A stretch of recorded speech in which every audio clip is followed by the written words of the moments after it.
Hello folks, it's me, I'm Big and I'm back, and this is Let's Play SD Gundam G Generation F, Episode 8, and we rejoin Bright Noah, Fabro, Kai Shinden, and Amuro Ray in their battle against the Zeon Empire. And, this random, secondary character, look at that, he doesn't even have a last name. Wiken?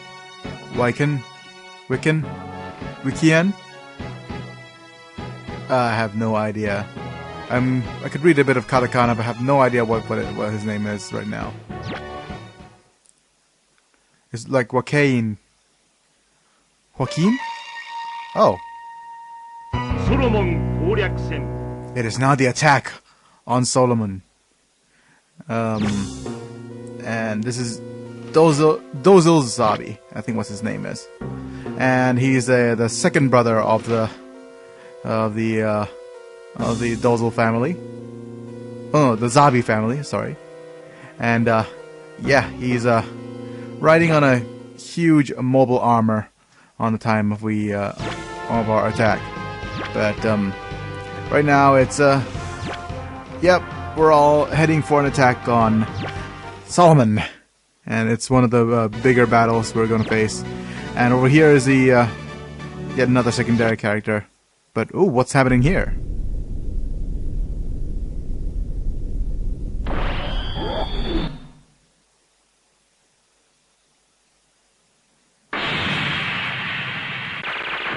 Boom! Check that out. That was the power of the solar ray. It's one of the, special weapons developed in Site 6. It's basically a large satellite.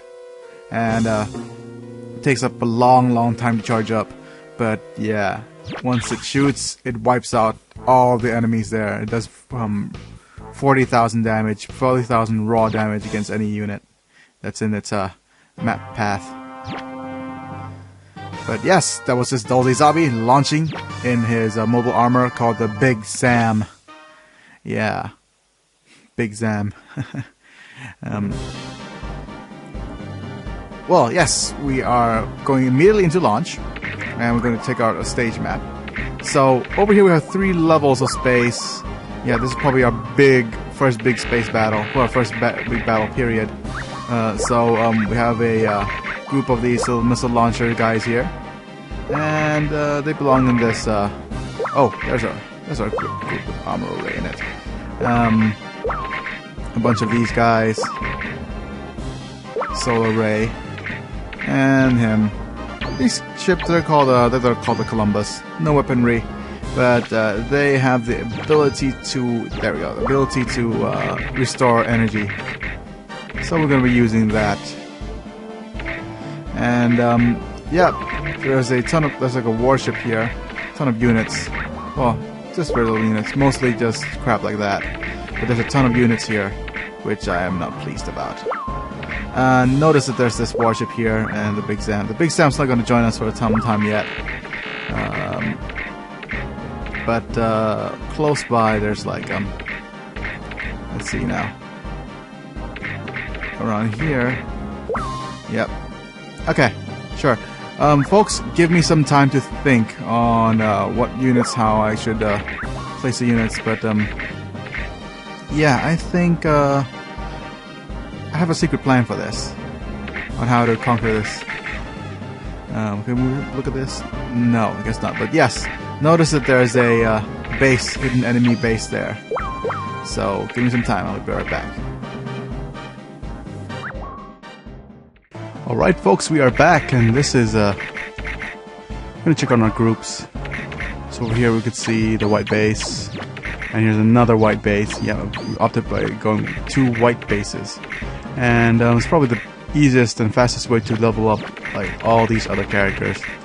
And you know, truth be told, Zephyr Grade has pretty high evasion, like guess rating. So does Rachel. So as you can see, the team area is huge. And the group area and the team area is huge. So. Yeah, okay.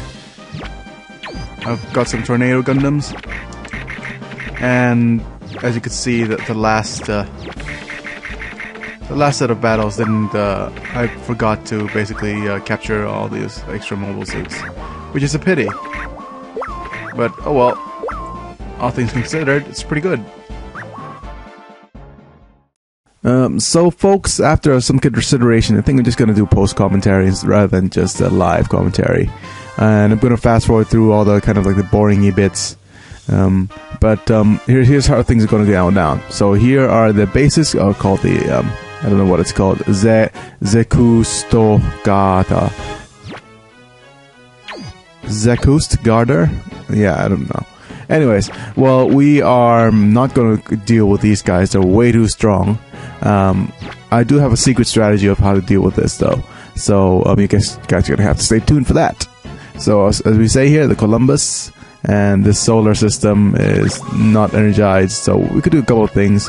First thing, I want to move him here and get the re-energizing from Columbus. As you can see, Columbus has no weapons. So all it's got, of course, is to re-energize its re-energize other warship units.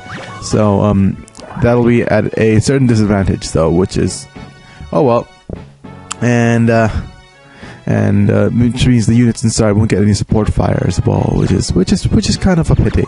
But anyways, I'm gonna move him here. You can't move and heal, so that's a bummer as well. These guys are little missiles hidden inside asteroids, so they're particularly. I don't know what's the thought behind this technology. You know, the asteroid would actually, you know, help kind of like cull the blast. So I don't know what's the idea, unless the aim is to use the shrapnel from the asteroids to kind of deal damage to units surrounding it or something. But as far as I'm concerned, we're more concerned about him, the Big Zam. He's going to join us a bit later, not now though. Big Zam, piloted by Dolze. Lots of these little warships as well. But as far as I'm concerned, I'm gonna do now is fast forward through the rest of this battle and put some nice soundtrack to it. Of course, from the original Gundam. Oot.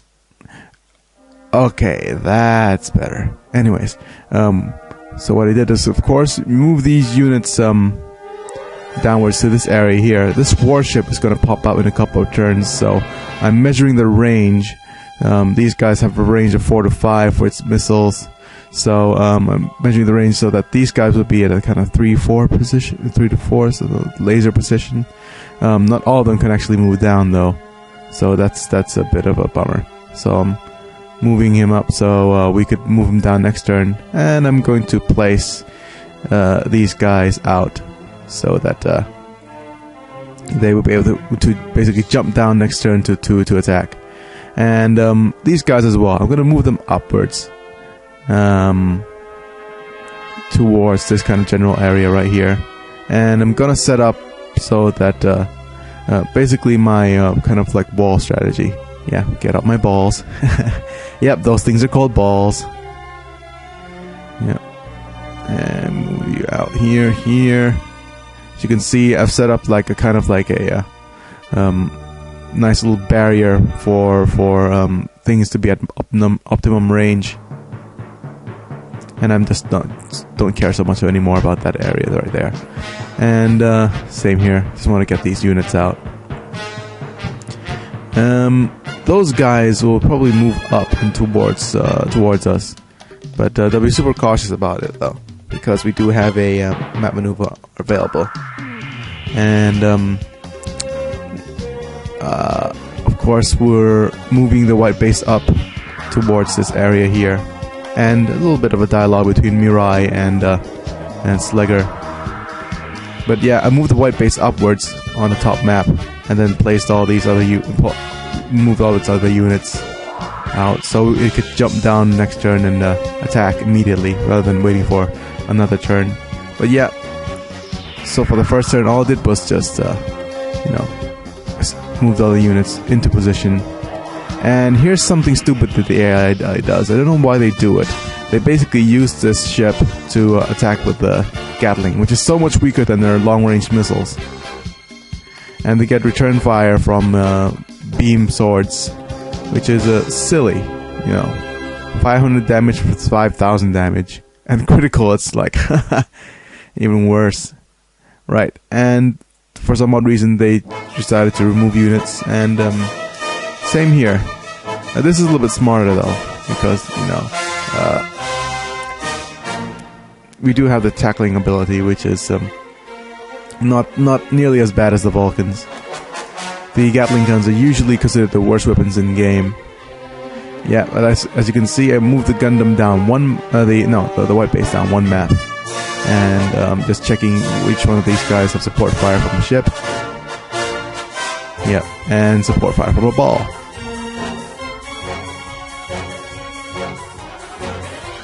Yeah, the support fire from the ship missed on that one. Let's try that again.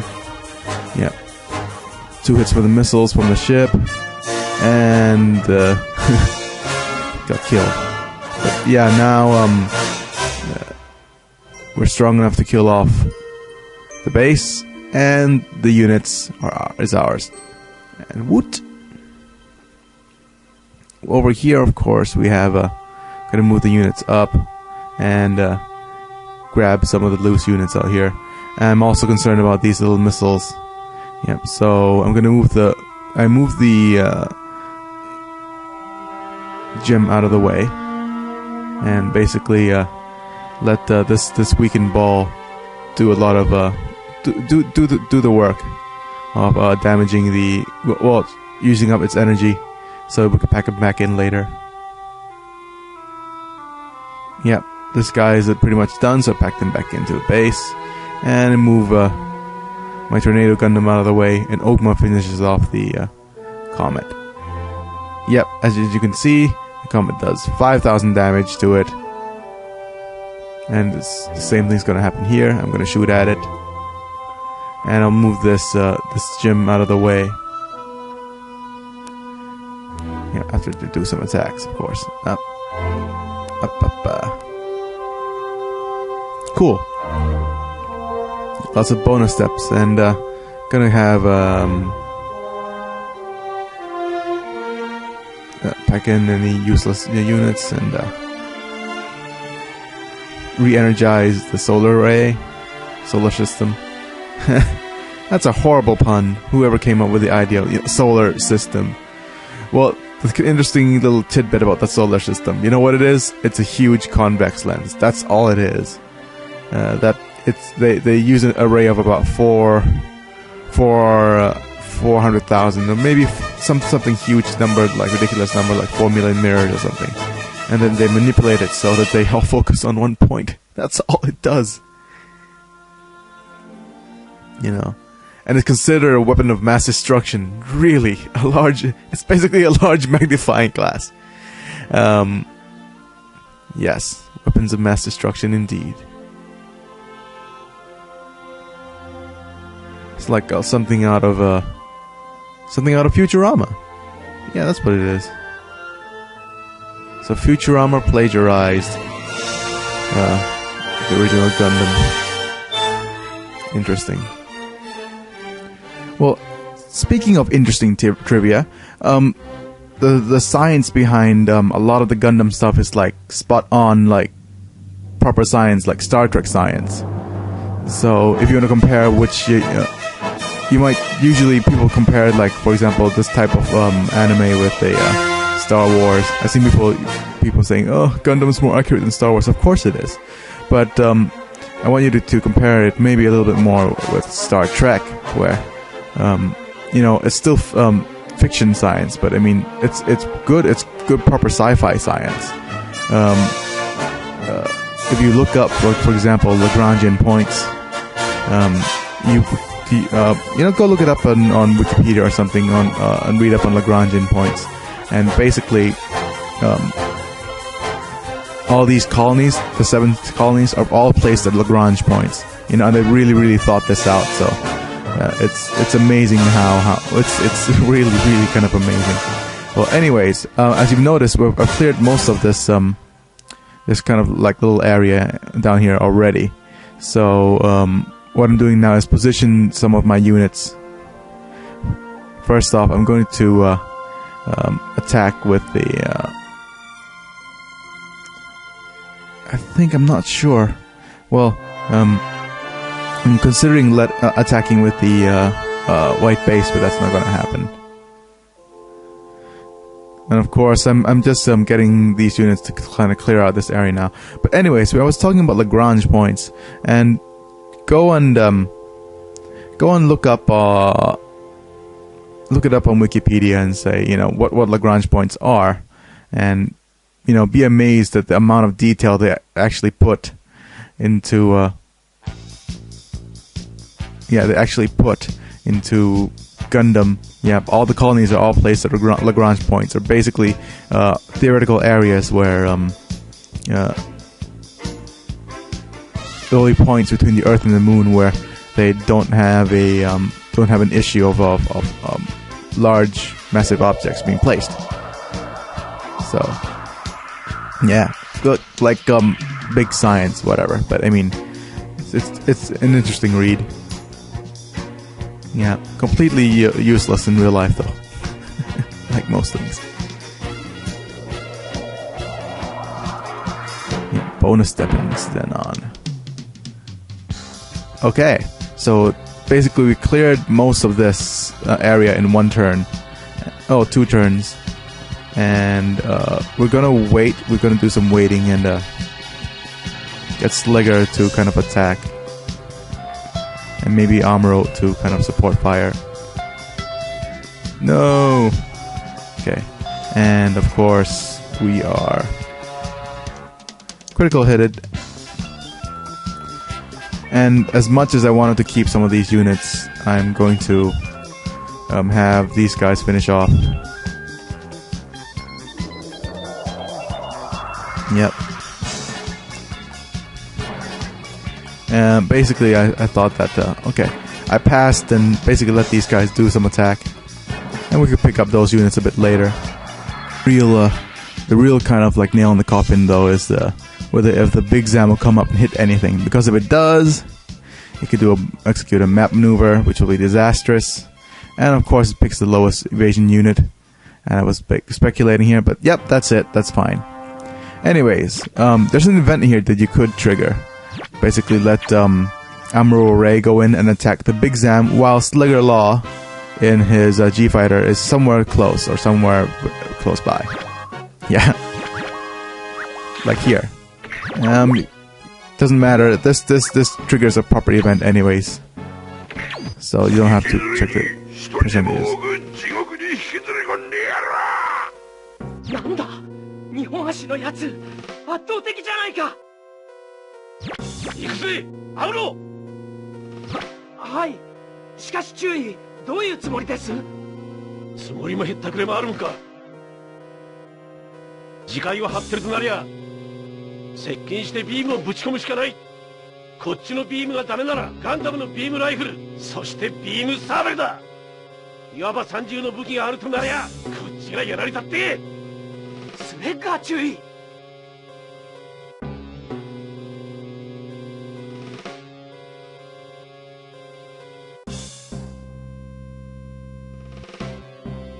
市場は禁物よ奴のためにこれ以上の損害は出させねえ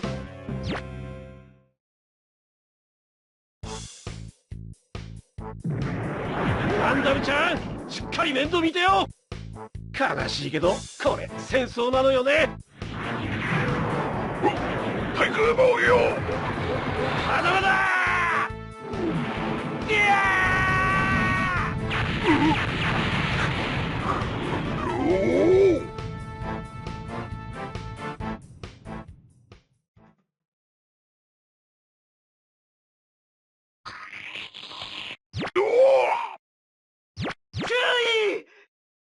やったな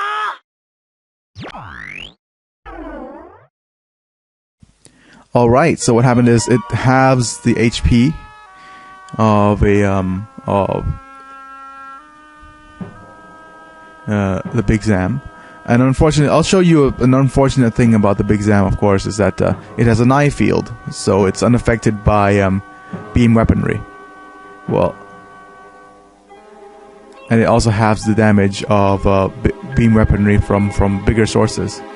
Yep. And basically the eye field, although it's the kind of first of its kind here, it's basically a lot of the physics from Gundam, you know, is all this kind of like eye field stuff. But yep, there goes a warship. And I'll pack him in. And you pack these guys in, you pack this guy in. And we're almost there. Of course, the secret plan is to get the solar ray. The secret plan is to get the solar ray to kind of like fire off at the enemy base, and we could just sneak in the back door. And I didn't consider that maybe I wanted to kill off some more units so that I could get some more money. But that's as I said, it's bad play on my part. Yeah. So I'm gonna move him here, do a bit of slicing and dicing. Okay. I'm packing these guys in, and I'm just gonna wait until I'm gonna destroy this little meteor first, and move up the bases to where it's nice and safe. Of course, over here I'm just speculating which is the best option to afford for damage.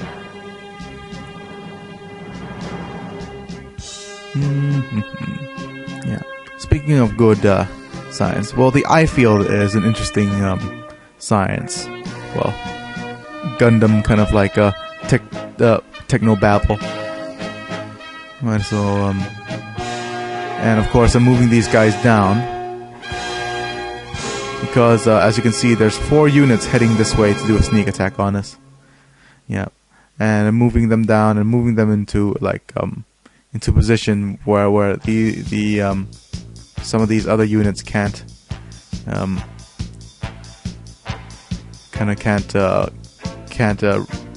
head up to attack. Yeah.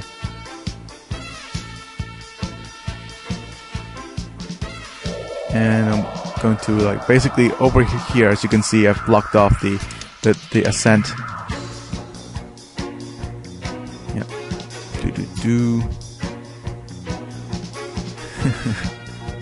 Yeah. And keep them distracted from attacking the main base.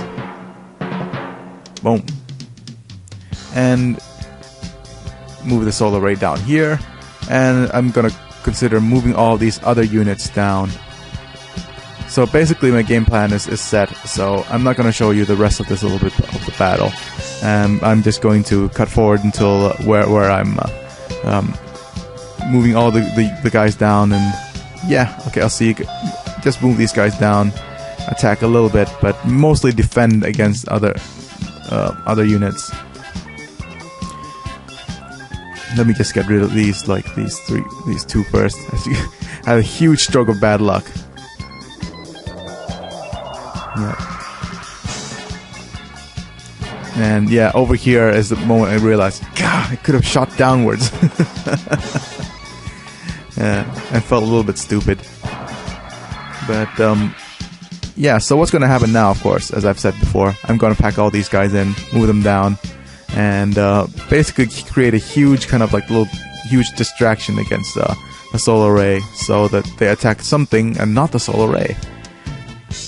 Solar ray itself has huge HP pool. It has a 70,000 HP, so it's not in any real danger of being destroyed. But it doesn't have any reversals, and things like that get critical. But yeah, so basically I'm gonna sit down for a couple of turns. You need 1 turn to set up the solar ray. Yeah, 1 turn to fire it. So basically I'll sit here for 3 turns. I'll see you guys in a bit. Alright, we are back. And yep, there we go. I'm gonna let loose this huge barrage. It's just, the concept is just silly. But yeah, that is the lights of a few million mirrors reflected into a single point. Isn't science fun? And yep, main base occupation. Automatic win. The problem with main base occupation, of course, is that it's not very good victory. No, and this was poor performance overall. I could have easily gotten nearly 30,000 worth, a lot more money, from this particular battle, but I guess I didn't. And a couple of these units here, and I'm gonna keep everything. Maybe what did I actually decide to do here? Actually, well, I was gonna sort it first, and I said, I'm gonna keep only 3 of the really good units, and maybe scrap the rest. Oh, yeah. Still, I'm still kind of like getting used to this kind of like selling interface. And yep, and keep all these guys. And the Ifrit is available. Combine any goof with any dome, and you get an Ifrit. Ifrit is interesting to say the least. It's very it's cheap, but it's I'm more of a fan of the Ifrit Kai, which is more awesome. Yeah, and I was considering, let's sell you guys. So I sold you guys. Yeah, and now we have 60,000 credit for us to toy around with at the beginning of the next episode. But yep, that's pretty much it for this episode. As I'm Biggie, signing off. Well, no, I shouldn't say signing off. That's a copy of the Me and Team. Anyways, it's me, I'm Biggie, and I'll be back.